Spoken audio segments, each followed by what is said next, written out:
Good evening, and thank you for joining us for another edition of Addiction Talk.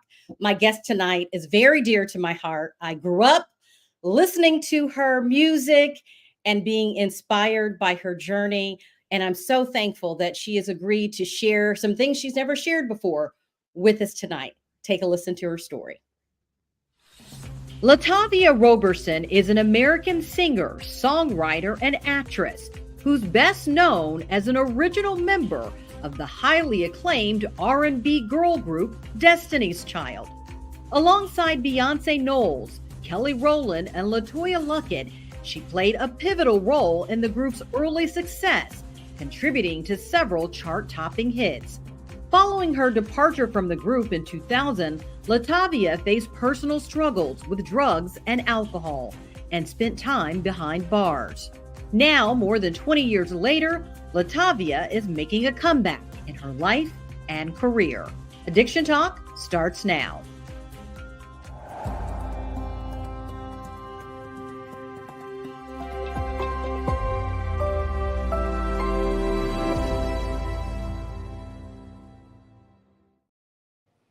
And we are so lucky to have LaTavia joining us tonight to share this very special and important story. Because I think, LaTavia, when people see you, you are a sign of inspiration. You're a sign of hope. You're a sign of that no matter what happens, you can make a comeback. So thank you for being willing to share your story with us tonight.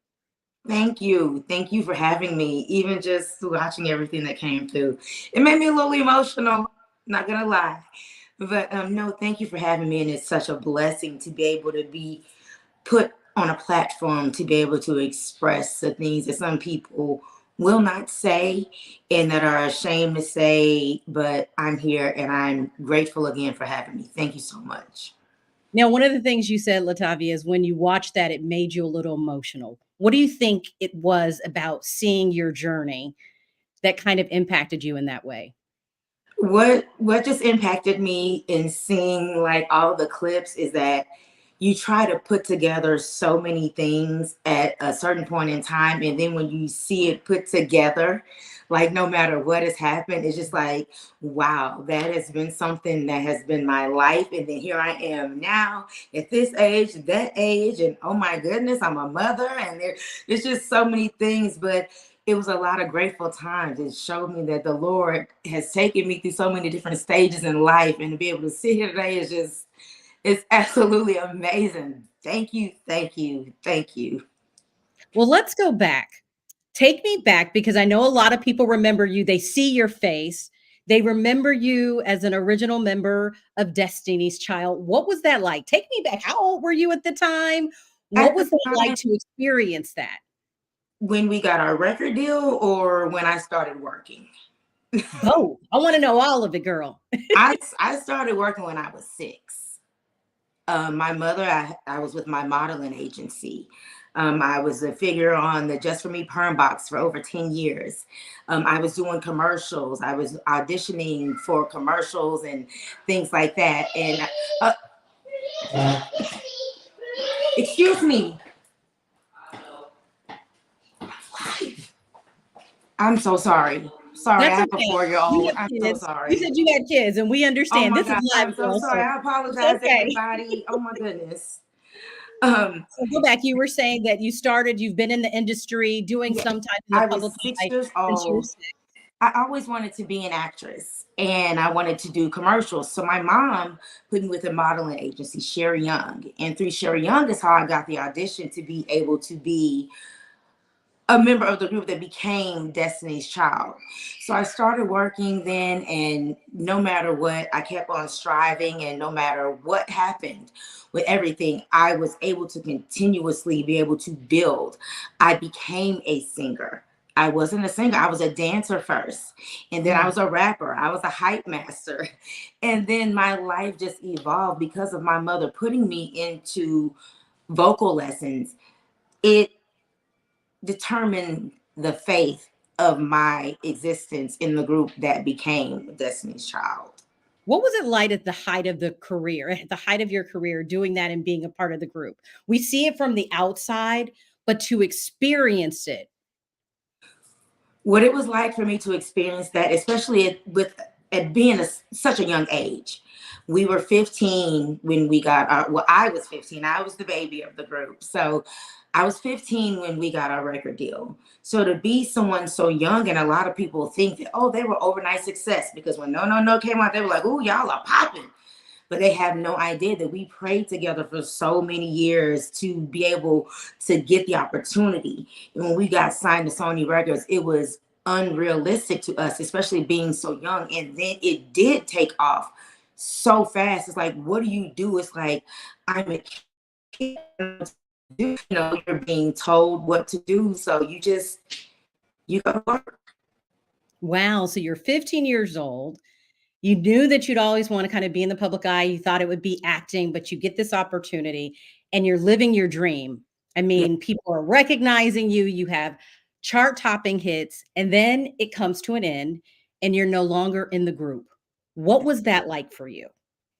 For me personally, what it was like, it's like working on a marriage and then you finally say I do, and then all of a sudden what you worked for, due to irreconcilable differences or what may have you, for whatever the reason that the marriage ended. To me it was like that, but then I was a kid and I grew up with my friends. They were the only friends that I had, because at such a young age I wasn't out there going to proms and doing all this stuff. We were on the road, we were touring, and the only people that especially people that are your age, even though we were in an industry that was full of people that were way, you know, beyond our age, um, then it's like it's stripped away. Mhm. And it's just a hard thing to to deal with, especially being a child. Do you remember some of the emotions that you experienced during that time? Yes. The biggest emotion that I can say, and I continuously say, is loneliness. Um, the feeling of having no one that you can talk to, regardless, and the people that you feel like want to talk to you, whether it be family, whether it be friends. Um, it's just like it disappeared. It was like a smoke screen. It's like you have no one. And at that point, you don't realize why people are actually trying to be your friend. Are they trying to be your friend? Do they want to just talk to you about that? Because it's no longer like, it was a lonely space to be in. Mhm. And how did you try to process that? Because you're still so young, at this time, and you like feel like you reached a part of your dream. So how are you processing that? But and you made a very valid point. I was young. I didn't know how to process it. The only thing that I had at the time were my four walls, the thoughts in my head, um, me feeling so alone. Now it's like I want a relationship again with my father. Um, it had been estranged. Just like my relationship with my mom was rocky, even though my mother was our chaperone on the road for the whole entirety of my time in Destiny's Child. Before Destiny's Child, girls, my mother was there from the beginning, but I just felt alone, Mhm. just alone. That has to be hard. Yes. And I know a lot of people, we can relate to some parts of that, of having something or a dream and watching that dream, go away and having to find and cope at a young age, which many of us would struggle with that as an adult. When did you find that it led you down a path to coping with alcohol and drugs? How did that begin to be a part of the picture? Again, me feeling alone. I had no one to talk to. And I realize now that talking to alcohol was not something, but it made me feel like I was filling a void to try to numb Mhm. pain, only to further and finally realized that, yeah, it might even be for a second that that pain is numbed. When you wake up the next morning, what you were thinking about when you were, it's still there. It doesn't take anything away. And eventually, the more you do it, you realize you're just doing it almost because it's habit. It's not taking anything away. You're just there. I was just there in myself doing that. Can't sleep. I want to find a way to sleep. Yeah, you go to sleep, but you wake up so fast because then it's still on your mind. Just when I love this saying, it's not what you're eating, it's what's eating you. Mm-hmm. And the older I got, I had to start to finally put that into my head that that's what was happening. Was it, when you talk about the loneliness, was it more that you missed the companionship of the group and the dream, or it was that you felt like you didn't fit in anymore because you were estranged from, like you said, your mother and your father? What do you think was the deep cause of that loneliness? I think what's so interesting about my situation, it's a mixture of all. Mhm. It's not one thing that triggered. They all kind of like bombarded me at one time. Mm. Because once I saw the video on TV and I realized that I was no longer in the group, it's like you have nothing. So it's like, where do you go? Only thing that I had was myself, and then myself was struggling with things that I missed and things that I missed out on in my childhood, which were things that I could never get back, but they were still there just haunting me. And I didn't know what to do. There's really no excuse for what I was doing, but I was just trying to cope Mhm.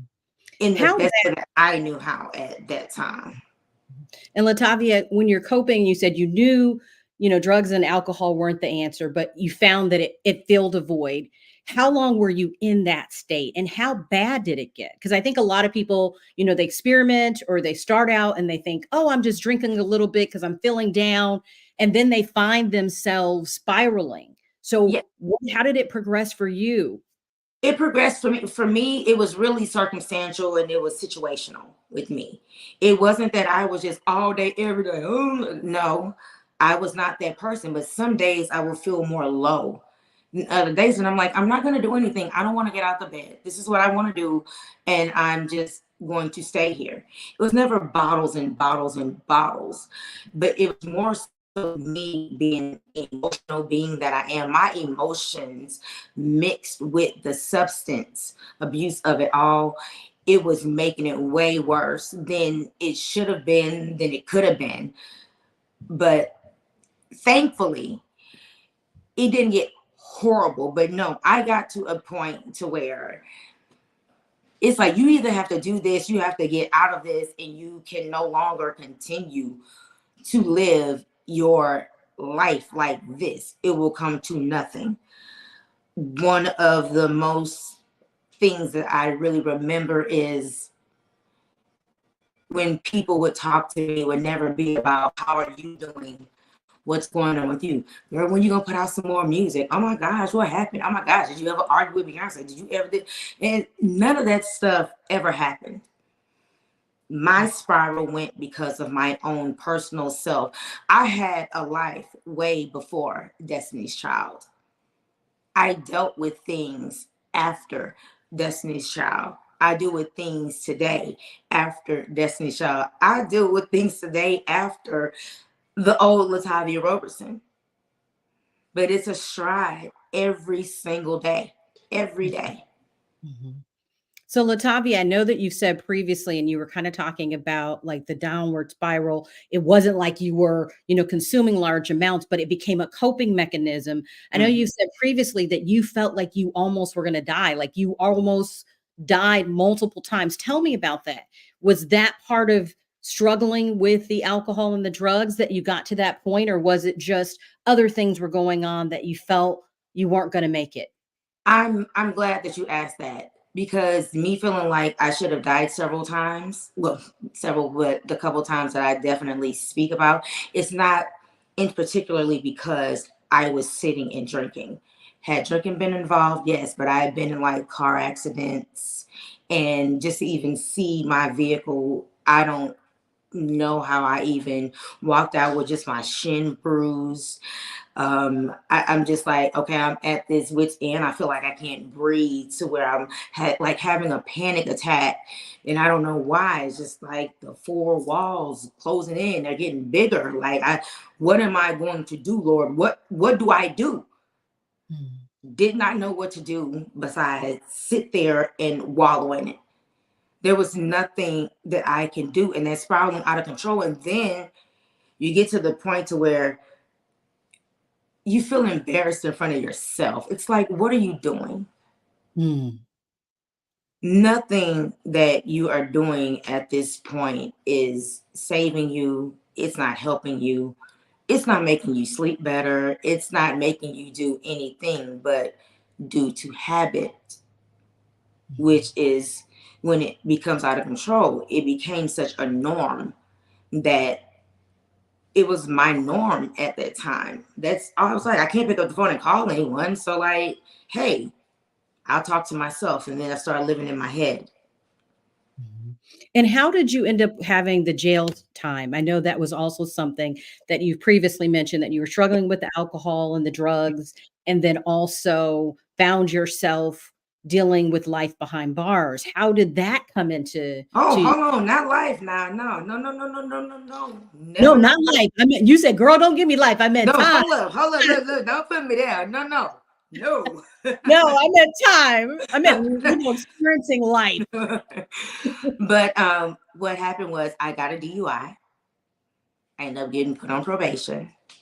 And due to things not going right with probation, I ended up having to do time in jail. And I've been a couple times. And my last time, it was like, nah, you cannot go back. Like, I'm getting threats, from people, just because that girl from Destiny's Child is in here. We're gonna go whip her, you know what, her hind parts and all that. And I'm just like, well, I have on an orange jumpsuit just like y'all. So it's like, what did I do so wrong besides that? And I dealt with my time, and I met a lot of amazing women, actually, in jail, who eventually ended up knowing who I was, but not during that time. And it was amazing. I learned a whole lot. And through probation, I had to do AA. I had to do 101 meetings in 99 days. Was that And your first connection to getting help or dealing yeah, with what had been going on?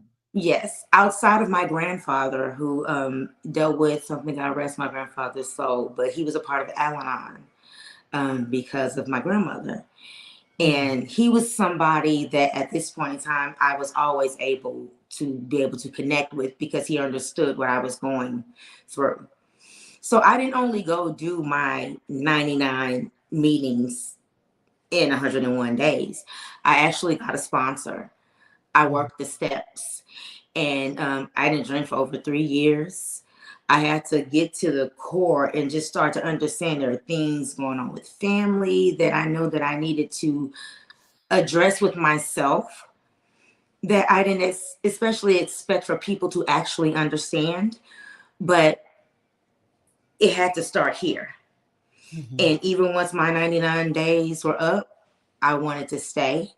I found a piece of a family there, to where I can go and I could speak and I wasn't being judged. And I did speak. And it was one of the most life-changing experiences for me.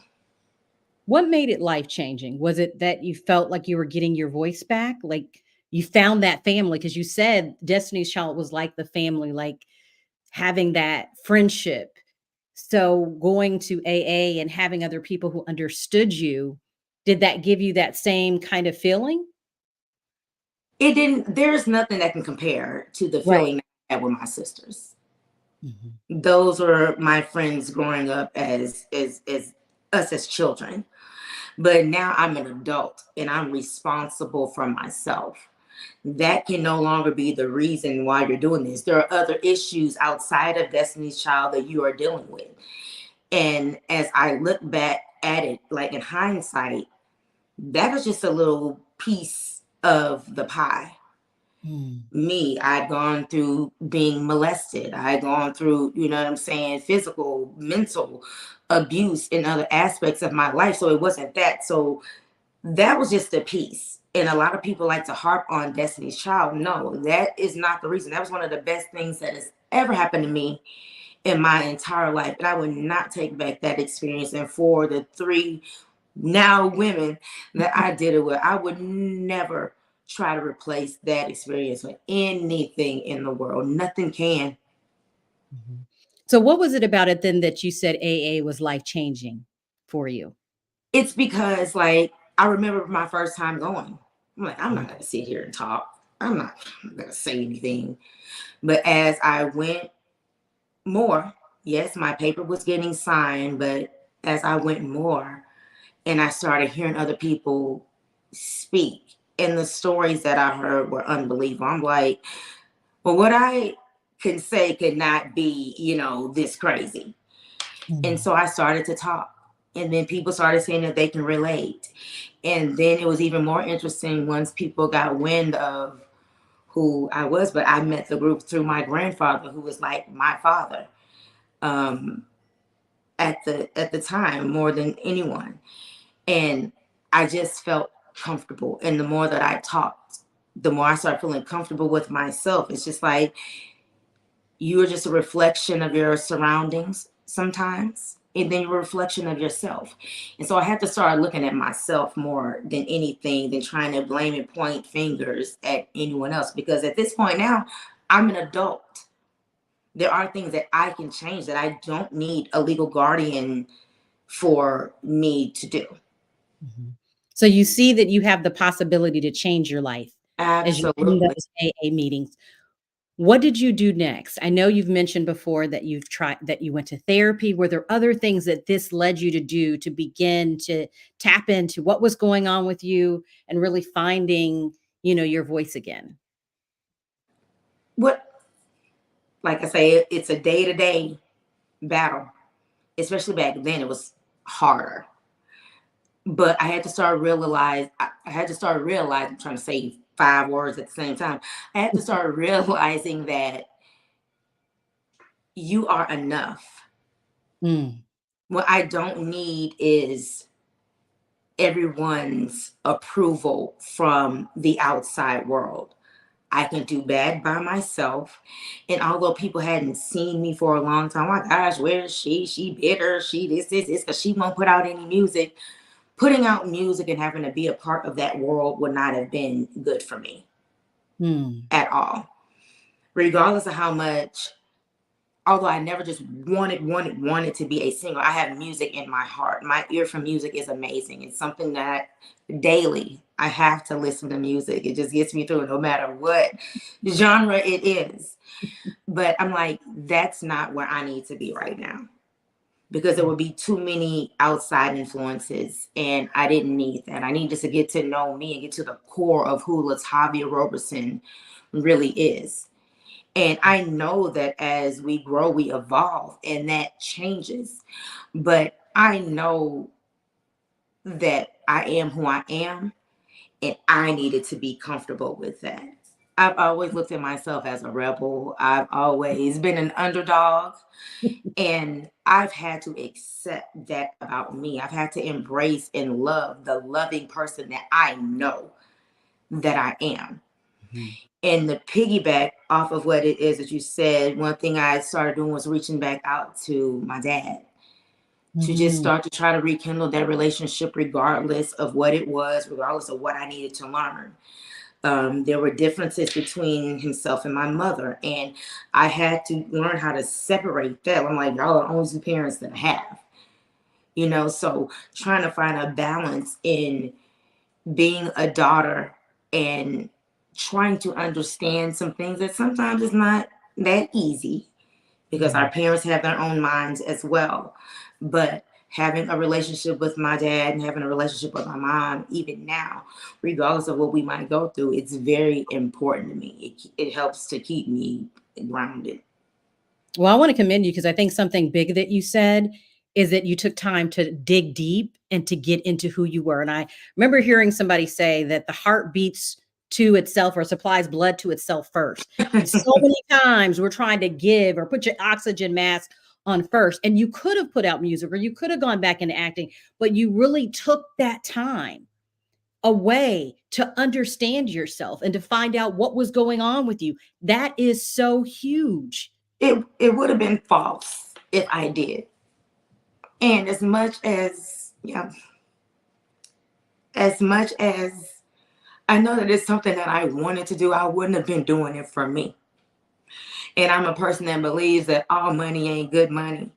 Mm-hmm. And if I get out there and I'm just doing things just to save face because of what other people expect of me, then at the end of the day, when I have to go home and lay in my bed and those four walls are still closing in, getting bigger on me as I'm by myself, it wasn't going to be anything. I've had people steal from me. My identity got stolen during me not just paying attention and focusing on what it is that I need. I got taken advantage of so many times. And even my family members. I lost my friends that I had. When I lost my money, my friends said bye-bye. It's like I had nobody.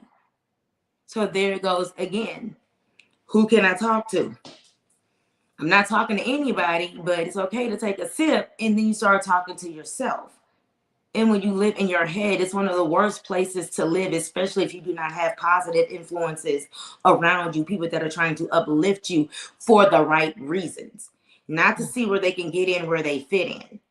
That was something else that I was struggling with because I was having a power struggle with myself and like, oh my gosh, do I do this so I can have people around me? No, if I'm going to be alone at the end of the day, even once they leave, I might as well just be alone and try to still figure things out.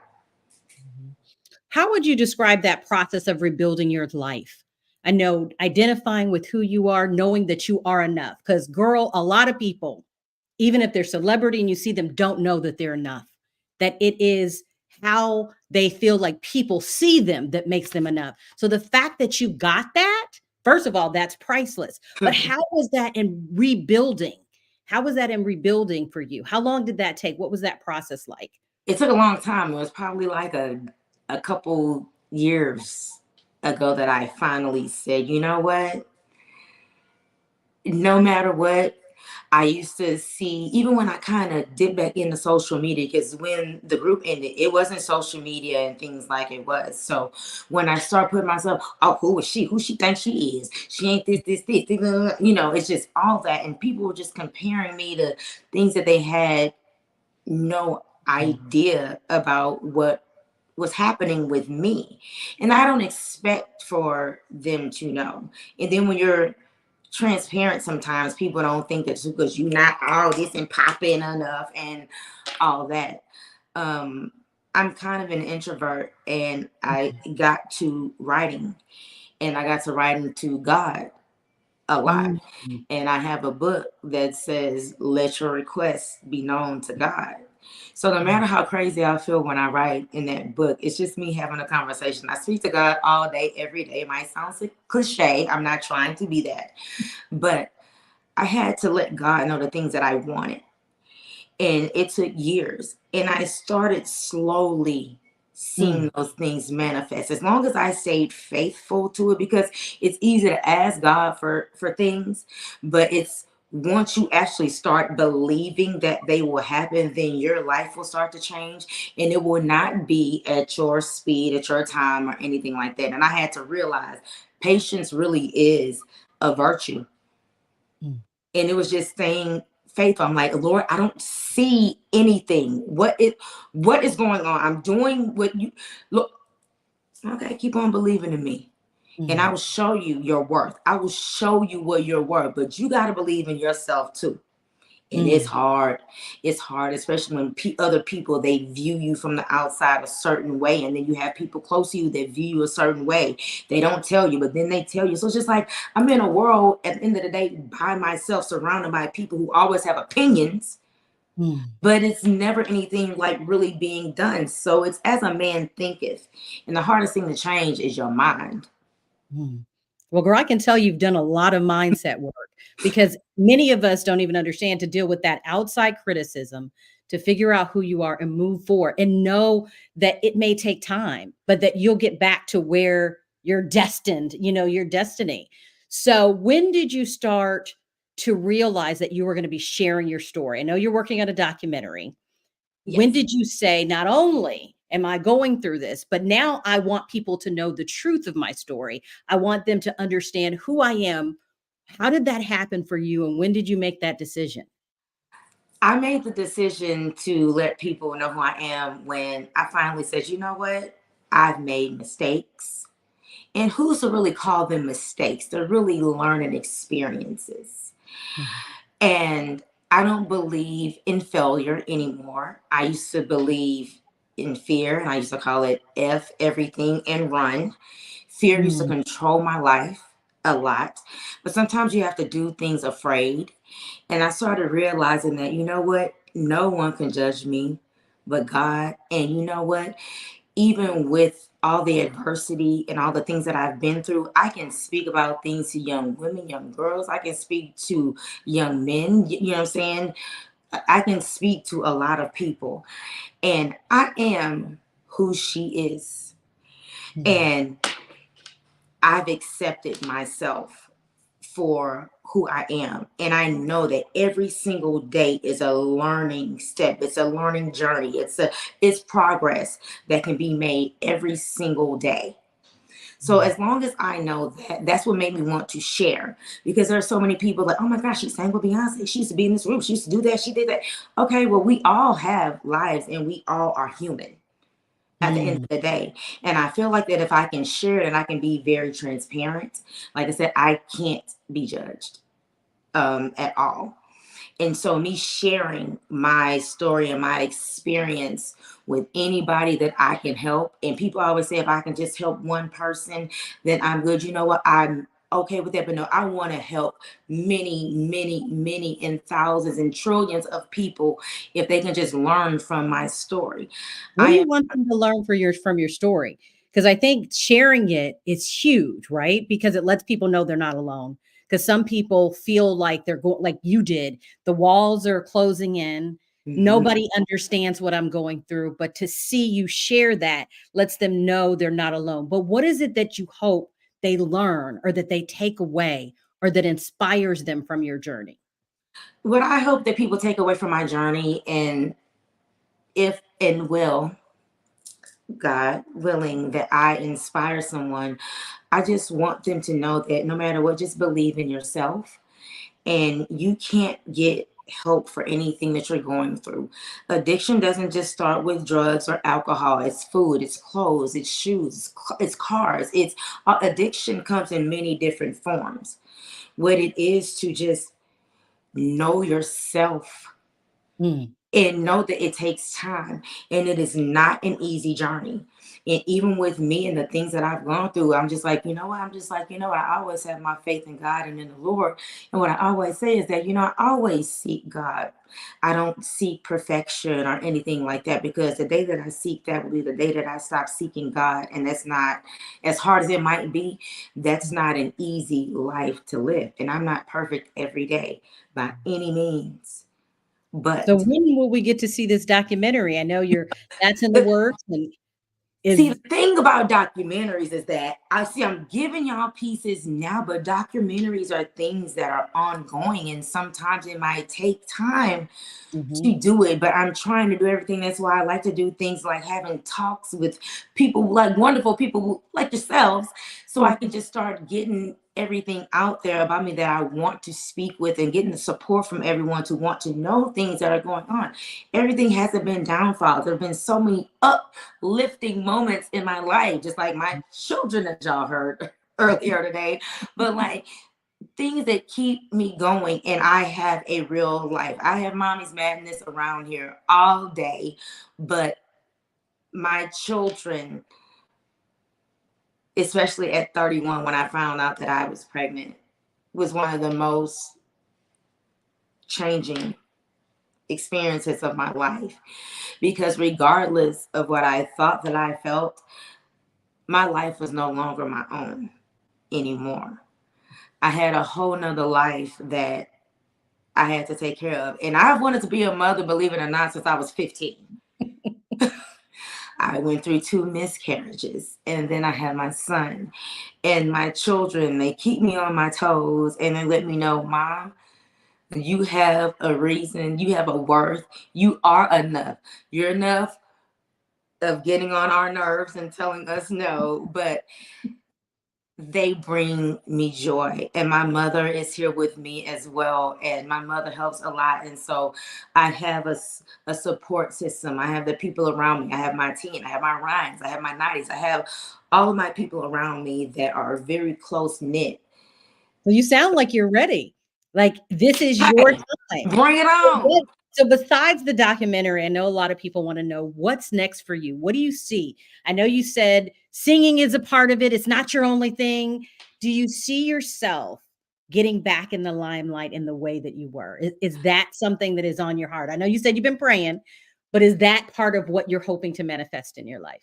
Well, manifestation comes in different and on different platforms. I want to be in music, but I believe that I was born to be a boss. And fortunately, with me, as people might see it, the things that I do, there comes a certain amount of spotlight, but I'm not a fame garden tool person. And it's not about me being on TV, it's about me bringing light to people. Mm. I love music. I'm working with an artist right now, Roland Champagne. He's absolutely amazing. He's an educator, he's a singer, he's inspirational in all kinds of forms, of ways that you can love on someone. Me going out there and touring and just having to do that, I wouldn't want to bring my children into things. The world has changed since I was in the industry. It's totally different than the 90s. But I also have my Queens collection, my makeup line, and it just goes to stem off to showing how much loving yourself is. We all love lips. Your lip is popping right now, as a matter of fact. Thank Um, you. but we are women in our own right, and we are all queens. You do not have to wear a crown to be a queen. It's about loving yourself, and makeup is just an extension of our beauty. You have to know who you are wholeheartedly. I've started my nonprofit organization, the La Papillon Foundation. It's the Mhm. butterfly in French, and I'm obsessed with butterflies. And you see caterpillars, they're not really cute, but you have to go through a transformation stage. And that's what when you ask how did I deal with things, I had to go through a transformation.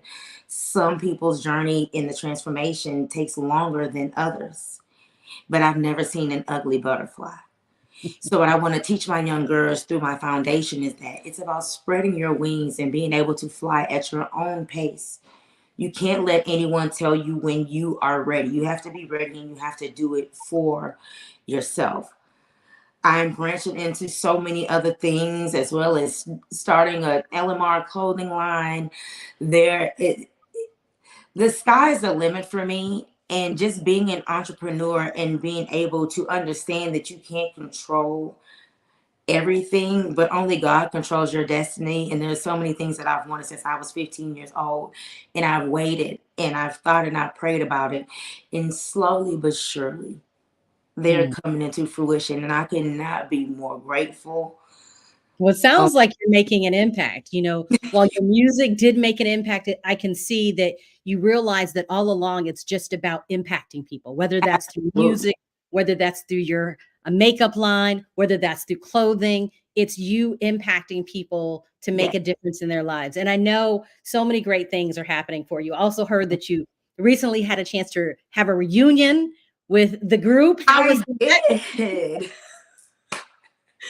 It's crazy. It's the first time. Like I'd I'd seen Beyonce before in Houston on the Run tour, and I've spoken with LaTavia. We've seen each other. I had not seen Kelly though, but it was the first time that we were all in the same room for the first time in at least 26 years. y'all look the same? No. Hey, God bless you. The Lord is working. How was that? How was that? Because it sounds like you've been having a lot of full circle moments as Yes. you know, are coming into yourself and understanding more about yourself, reconnecting with your mom and dad, but then also having an opportunity to reconnect with them. What was that like in that moment of being It in the room after 20 something years? the concert was amazing. We enjoyed ourselves, but being able to be back with everybody, we were all back there running around. We had conversations, there was food. We just sat and we just enjoyed each other. There were the kids running around. There we were all in different areas. I had my private time with Beyonce, and it was just everything was wonderful. And my highlight of the whole night when it was time for us to depart was we all stood in a circle and we all prayed together. We all went around and we all said a Mm. prayer for one another as we were sitting there. And that was really a magical moment. And that moment was so magical to me. It's just like, you know what? God puts us in certain spaces for certain reasons. And at that time, if it takes another, I don't know how many years, or maybe it won't be that moment was priceless for me. It was definitely priceless. Wow. Well, you have given us so many golden nuggets about your story. You've been so transparent about the struggles you went through and how you didn't let that, even though it took time, it was a process like the cocoon going from the caterpillar to the butterfly.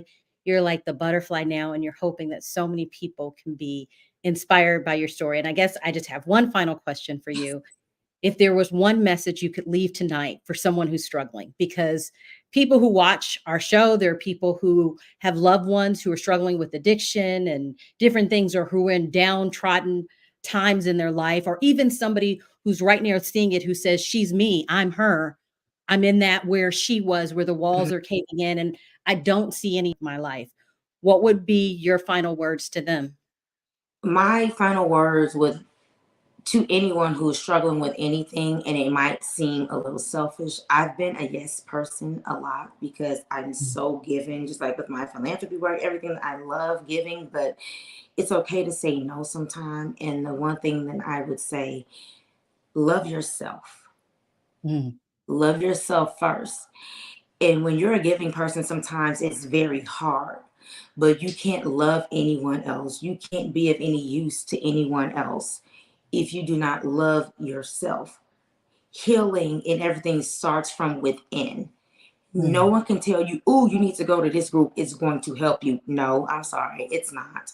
No, you need to go here. No, you have to help yourself first. And then you need to understand that those people are only they're a support system of what mm, it is that you're doing. So if you love yourself, mm, then there will still be struggles, but loving you, you all you got at the end of the day. It doesn't matter. But loving you sometimes can be one of the hardest things to do, especially when you look at yourself. You see things that people can't see from the outside looking in, but God sees all things. And I've been embarrassed in front of the Lord. I'm like, why am I embarrassed? You knew I was going to do that before I did it. mhm, So I had to start loving myself, flaws and all, and mhm, realize that I am a work in progress. And no matter what, just keep believing in you. mm, Believing in you. Don't let anybody tell you, well, you're not. No, go at your own pace, and mhm. you will get better rewards, better results if you just believe in you when nobody else does. That's huge. Well, thank you so much. I'm honored Thank that you you. shared your journey with us. And for everyone who listened tonight, that is going to do it for another episode of Addiction Talk. Thank you.